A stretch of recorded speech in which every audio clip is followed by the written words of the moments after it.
have a talk, let's have a chat, talking about a little this and that. Hello and welcome to another episode of This and That. I am your host, Mary Easterling, and today we are continuing on The War We Fight with another piece by Bob Newman. But before we begin, to listen to the last episode of The War We Fight, or The Big Reveal 2 Under the Hood, The Big Reveal, Veritas the Quest, or anything else for This and That, go to talkingaboutthисandthat.wordpress.com and click on the podcast link. Anything from Bob Newman will be featured on our blog page. The blog page has read more links. Click on them. They'll take you to the article which has the podcast, which opens in a separate tab so you can listen while you look. Today's episode is My Day is Close, written May 3rd, 1999.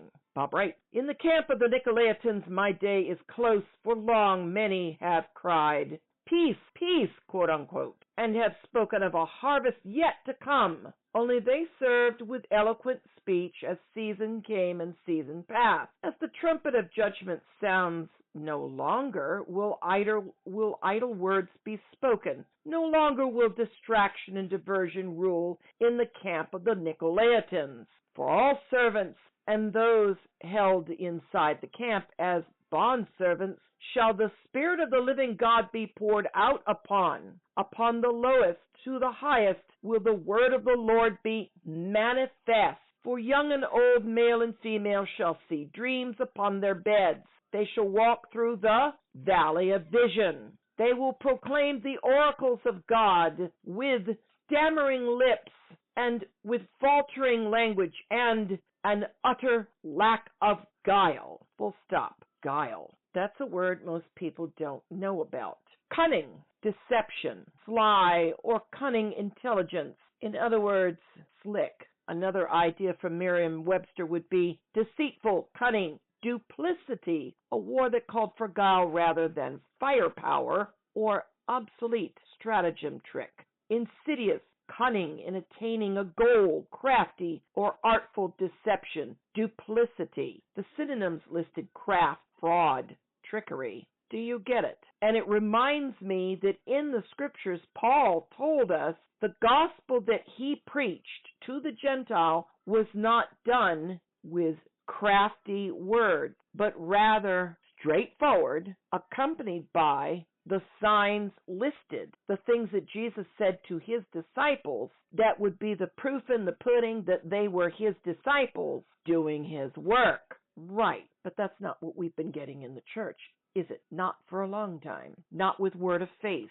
Not with the Seven Hills Mandate. Not with the Christian-esque, it says it is, but it really isn't, that's now running the government in 2025 under our now POTUS in the United States of America, which, if you've noticed lately, aren't quite so united anymore. When bipartisan politics takes on whole new vistas of war and opinionation, such that the populace is going, I don't get it. I mean, yeah, we liked him on the campaign trail, but this is nuts. But then again, he's got a point. Immigration, the thing that is going to affect, before he's done, everybody in one way or another. Even if it is you are sick to death of all the protests over the immigration and you don't get it. I actually got some little piece of mail on Facebook from somebody who said there's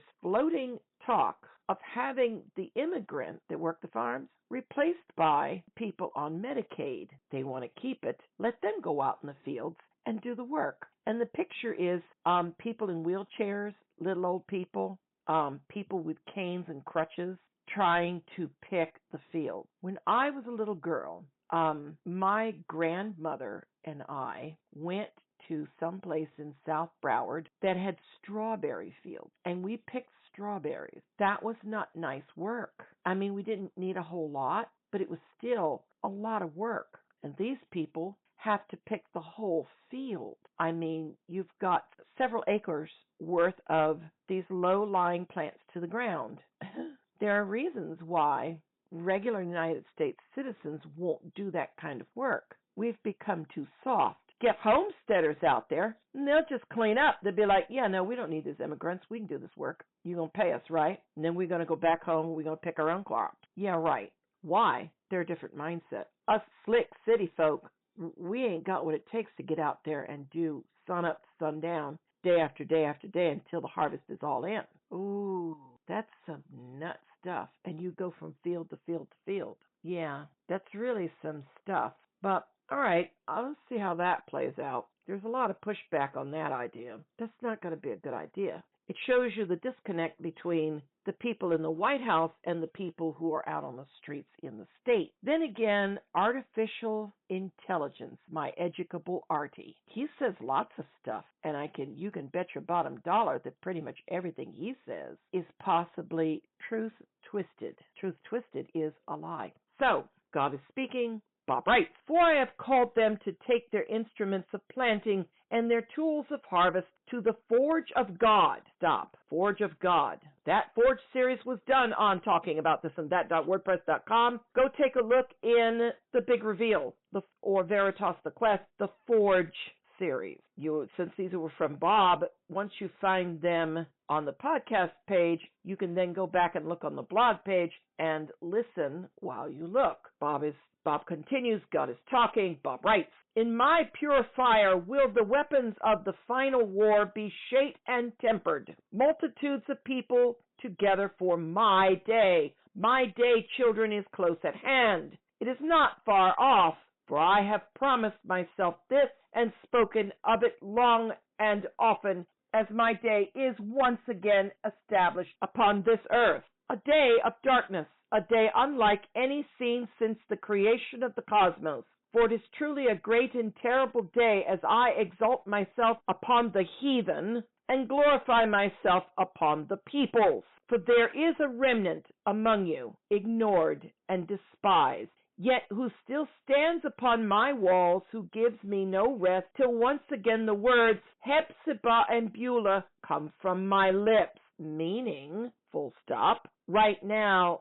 they're not coming from his lips. Some of us may be hearing this personally. If you hear it, receive it. Rejoice in his love. If you don't sweat. Because there's Hephzibah and Beulah, two certain ones who are encouraged by those words. And then there is the Hephzibah and the Beulah that comes to the remnant, who are precious in his sight. God is still talking. Bob writes, "They are the crown in my hand, for they hold the enemy presently at the gate. They do not defile themselves at the tables of the ungodly. They do not run after every lie and deception. They hold fast upon my word and stand in my name. They are the people who worship at my footstool, whose lips are cleansed by the coals from my holy fire. Listen to their words and believe my servants even now as I blow my trumpet, Selah, Hinehu Ba, meaning, behold, he comes." Yesterday's episode was the men of Harlech, those who did not give in, who did not surrender. The Welsh shall never yield. Cambria shall never yield. The kingdom shall never yield. The walking dead who are consumed with whatever it is they have to do. I keep seeing the concept of the old and the gray, because this is such a harsh reality of life. And the temptation to stray from the set course is so strong that you have only the strength for each individual day as it comes. By the day's end, you have an inexplicable exhaustion unless you are dancing in his presence. And you've got a season for yourself where he is building you up, helping you along. Anything you can get from the throne, the living God, take it. Don't waste anything he gives you. Just make sure that you are connected to him and are receiving from him. The Nicolaitans who rule in the American church ministry machine see lots of things, hear lots of things, say lots of things, but you don't exactly know what spirit they are of until you test it, until you exercise discernment. If you would ask from God right now, ask for a discerning heart and / gift of discernment from the Holy Spirit that you may know what spirit is operating through the hominids and situations of each and every day. You stand upon these walls of prayer and you cry for him to come, and you push back the ideologies and words that are not his at the gate. For the kingdom of Jesus Christ shall never yield. I've said it before and I'll say it again. You can but die. And we're told to not fear those that can take our lives, but him who can not only allow us to have our lives taken, but then turn around and say, oh, well, you're not in my son. Pity, and off to hell you go. Yes, we keep hearing it. I'm coming, I'm coming, I'm coming, I'm coming, I'm coming. And you kind of go, well, I'm at the door here. How long does it take for you to get to your door? How long does this take? When you're dealing with masses of people and national, political, religio-economic things and a mass of people this huge, it seems like it takes forever because each heart has to align. Split has occurred in the population, and it is becoming less and less people sitting on the fence. Oh, maybe I want Jesus, maybe I don't. Because that smell is starting to be smelled. The one that is an aroma that beckons to come to those who are chosen and established and ordained from before the foundation of the world. That doctrine of election is for realsies. It's in the Bible. To those who are not, it's an aroma that's like, gag a maggot, I don't want anything to do with this. You have lost your mind. Goodbye. Fine. Think not that I came to bring peace, but a sword, to turn a man's family against him. Fathers, sons, father-in-law, son-in-law, mothers, daughters, mother-in-law, daughter-in-law, family members, sisters, brothers even, against one another. Because one will hear him, the other won't. The one who hears obeys because they have a relationship. The other doesn't have a relationship. Looks at the one who's doing this and sees the storm that they have to go through for their faith and goes, what can you possibly have in the middle of your storm that makes you continue in this farce? The concept of God isn't real. God doesn't exist. It has now been so drilled into our minds that even the faithful have to battle that. Some of us do on a day-to-day basis, depending on where you live on this planet. The pockets of darkness and the pockets of his glory are interspersed. The sheep are very much scattered. And if you've noticed, maybe you're not getting that sense of the click. Hey, you're his, like I am. But more the click of, well, you say you're his, but something's off here and I don't get it. And you kind of get, I don't want to be in your presence. Then you have the thing with the Nicolaitans going, well, why are you like that? Then you have the pop psychology that says, well, that's not healthy. You wait. When Seal 6 happens, if it's a real, honest-to-God event, and the trumpets get ready to sound, and the trumpets start sounding, and things start to unfold as it is in the book of the Revelation of Jesus Christ, there will be a massive shifting of mindsets. Because up until now, it's real, but it's not, but it's explicable. But well, yeah, go on Facebook or go out on the internet and find out the flood that happened in North Carolina. Where else has that flood been happening? Because the rivers have been rising. New Mexico was another. There was a whole list. Somebody put out a list of this, and then they had some sort of a statement. I found the list very interesting because it's charting a waterway, and this has nothing to do with the hurricane season. We're in July, and we had a tropical storm come over into the Carolinas. That didn't help. But if I remember correctly, that mess in North Carolina was from a weather system that originated in the west, down southwest, ran through Texas, and then traveled up along a corridor. I'm going to throw something else out there. Remember the eclipse, the big eclipse thing that happened in the Biden era just before Trump got into office? What was the corridor at that eclipse? Because it was a total eclipse, and the lights went out, and the lights went back on, as in sunlight. What was the path of that eclipse? What is the path of this storm? Is there a connection? You look at at your weather here in the United States of America, and you say they're seeding stuff, they're doing this, this is the government, this is this, this is that. What if it's not? What if we're not helping the situation because we are doing this, doing that, doing the other? Because we've been dealing with droughts from man-made causes. Somebody put out to me that they have a huge artificial intelligence thing, and they're funneling water through for water cooling the massive computer bays, which becomes contaminated, and they're trying to figure out how to clean that water to recycle it back. So basically what they're doing is they're contaminating this water, pumping it into holding tanks, and they still haven't figured out how to clean it so it can be purified and go back out into nature, which means they're causing a drought. So when God brings normalcy in, the dried land can't take it, and you get the floods. Man does his thing. God does his thing.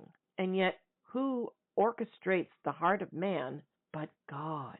Did you think you had an original, creative thought in your life? You are a creation. You're constantly acted upon. You're constantly taking in bombardments in this telecommunication age, bombardments of stuff.